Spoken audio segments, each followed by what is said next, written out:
Welcome to Sankofa Studios, where we discuss art, art history, and those places where art and sociology intersect. And today we're going to talk a little bit about reconnecting ourselves with artistic expression. We want to push this agenda that art is important. It's an intellectual pursuit that's not just exclusively designed for children to adhere to. As adults, we should continue this education. If for nothing else, is to implore young people to get involved with the arts, but we also want to keep ourselves sharp. And there's 5 things that I want to point out today that could be beneficial to both young and youth and adult artists. Number 1, we'll jump right into it, is communication. You can make an argument that communication is one of the most important aspects of human existence. We have to know how to communicate with each other. And the more languages that you speak, the better communicator you become. So we use the the oral tradition, of course, with words. We speak to each other. Then we can take it a step further and learn different languages and dialects, and it increases our ability to communicate with more people in the world. And then we can get into some of these other forms of communication through the arts. You can become a musician and sing songs, or a dancer and do dances that inspire people and communicate with people using that medium as a vehicle or as another linguistic element. So I would argue that we can communicate not only across cultures, but we could communicate across time. Because if we do some artwork today of any kind and we pass that artwork down from generation to generation, we are in fact communicating with people from generations behind. So communication is key. It's an extension of the linguistic tradition where artwork is used to communicate ideas, emotions, and feelings. We know this well with music because music does it to us every time. And it's almost instant gratification with music. You can hear a sad song, it makes you feel sad. You're an upbeat song, it makes you feel upbeat. So those are a few things dealing with communication.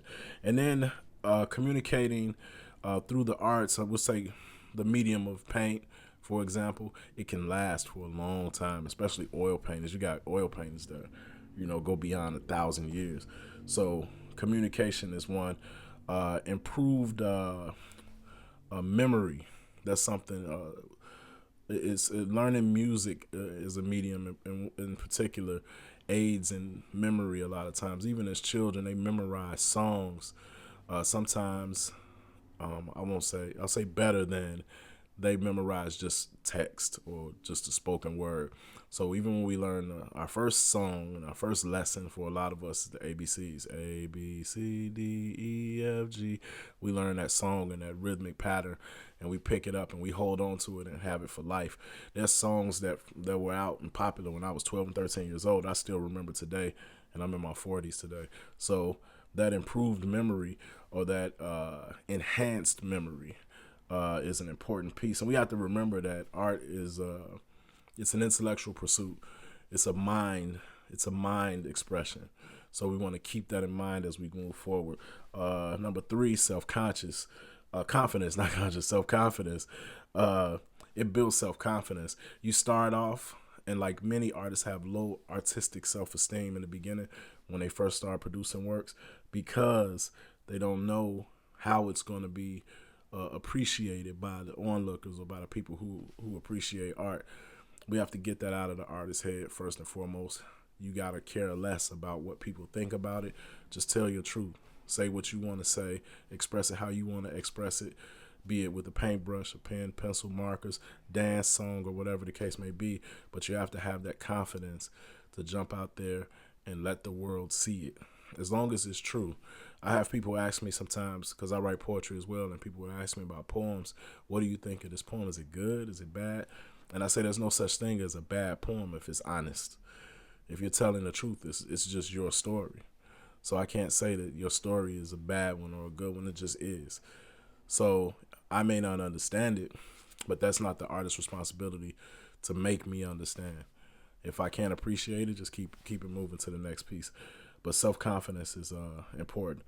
Number 4 is that you can develop a growth mindset, because it starts off small, and then I don't know what it is, and this happened to me. I started with small 5x7 tear out canvases or pieces of papers in the pad, and then I wanted to go bigger, 8x10, and I went to 8x10, and that became too small. Now I got to get 11 by 14. To get 11 by 14, that got too small. Now I'm looking ahead to 36 by 48, and I want to keep going all the way up to murals, maybe. So you get this in your mind. You want more. The more you do it, the hungrier you get for it, and the more you want to push yourself towards growing. And even with that, you get to a point where business comes into your mind. How can I make this into a profitable endeavor with this artwork thing? And then that becomes another field of study. And number 5, which is important to me personally as an artist, is deepening that cultural understanding. And we explore other cultures and their artwork so that we could further understand their culture.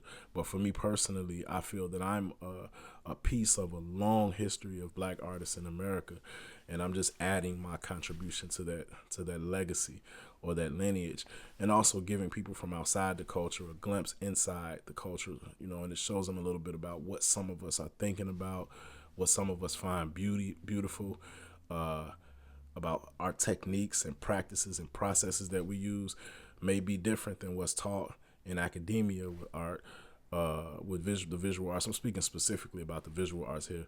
There are a lot of European styles, European techniques that may not fit to that Black American aesthetic or that Black American presentation or that Black American process.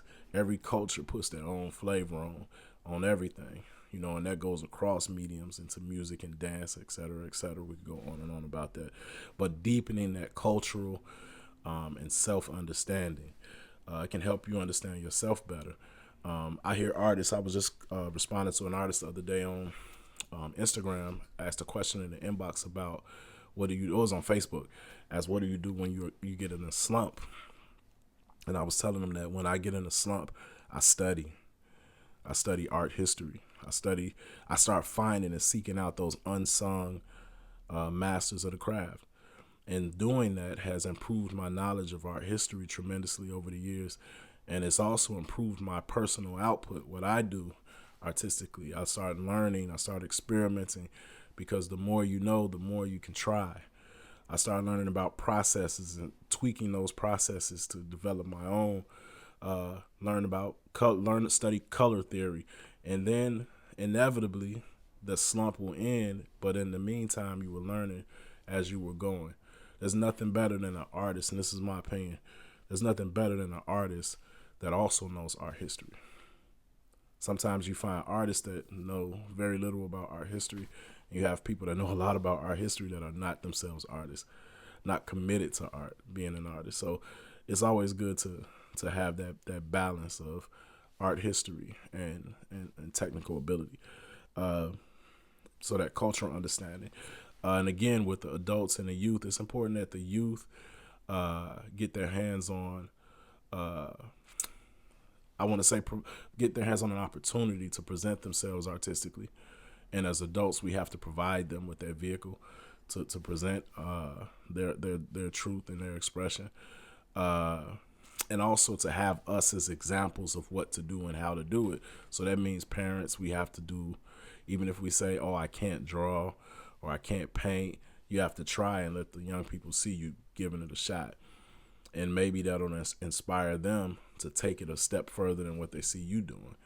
So I think the same applies with any intellectual pursuit, even reading. Children that see their parents read are more likely to become interested in reading, interested in books. If you love books, there's a greater chance of your children loving books the way that you do. So I think that's an important thing. And then also, there's also the therapeutic aspect of the visual arts that's important. And I'll do a whole section on this, probably a series on the therapeutic benefits of painting in particular. That particular vehicle, that medium with painting with oils and painting with acrylics and gouache and the whole nine. There's a therapeutic element to that I think that we should explore with a little bit more of a focused approach on how that's applied and how the common parent can walk into a Michael's or Hobby Lobby or one of those stores and pick up a kit and create a kit for their child at home to engage in some therapeutic practices at home. I think that's going to be tremendously beneficial, and I believe that I have a therapist that I want to interview in the near future on that subject. I think that's going to be a real interesting conversation. If you'd like to contact us at Sankofa Studios, you can find me on online pretty much anywhere. Instagram at Sankofa_studios, and the same for Twitter at Sankofa_studios. Sankofa Studios on Facebook. He's even the Sankofa Studios on Reddit. Sankofa Studios on Pinterest. So you can find me pretty much anywhere, any of the social media platforms online. You can find me there, and I'm always posting and engaging with people.